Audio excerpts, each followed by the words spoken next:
ఏమైనా చెప్పాలనుకుంటున్నావా? బయటికి వెళ్ళొస్తావా? నేను లీలా బర్త్డే పార్టీకి వెళ్తున్నాను. మీరు జాగ్రత్తగా చూసుకోండి. లీలా బర్త్డేకి వెళ్ళాలా? ఎన్నింటికి? ఇంకో 12ంటికి వెళ్ళాలి. సరే.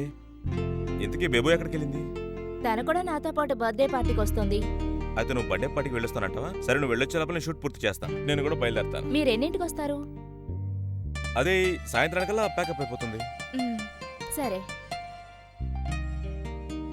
మళ్ళీ మళ్ళీ ఇది రాని రోజు మళ్ళీ జాజి రెడీ అయ్యావా తల్లి? బయలుదేరదామా పార్టీకి? అసలు ఏమైంది? నువ్వు ఇలా పాటలు పాడుకుంటూ హ్యాపీగా వస్తున్నావు. ఇవాళ ఫస్ట్ టైం నేను షూట్కి వస్తున్నాను కదా, అందుకే షూట్కా? హ్యాపీగా ఉన్నాను. నువ్వు కూడా షూట్కి వస్తావా? రాజ్, నేను ఆల్రెడీ చెప్పాను కదా వస్తానని. మీ అక్కే చెప్పింది నిన్ను కూడా బర్త్డే పార్టీకి తీసుకెళ్తానని. వద్దు, బర్త్డే పార్టీస్ అంతా నాకు చాలా బోర్. ఈ మూవీ ప్రొడ్యూసర్ నేను వెళ్లకుండా ఎలా చెప్పు? నీకేం వస్తేనే చెప్పగలవు? కదా అన్ని విషయాలు నేర్చుకోవచ్చు. అయితే మీ ఇష్టం. నన్ను వెళ్లే దారిలో డ్రాప్ సరే, చేయండి. నాకు కూడా లేట్ అవుతుంది. వెళ్దామా? అలాగే. సరే. Yeah, come.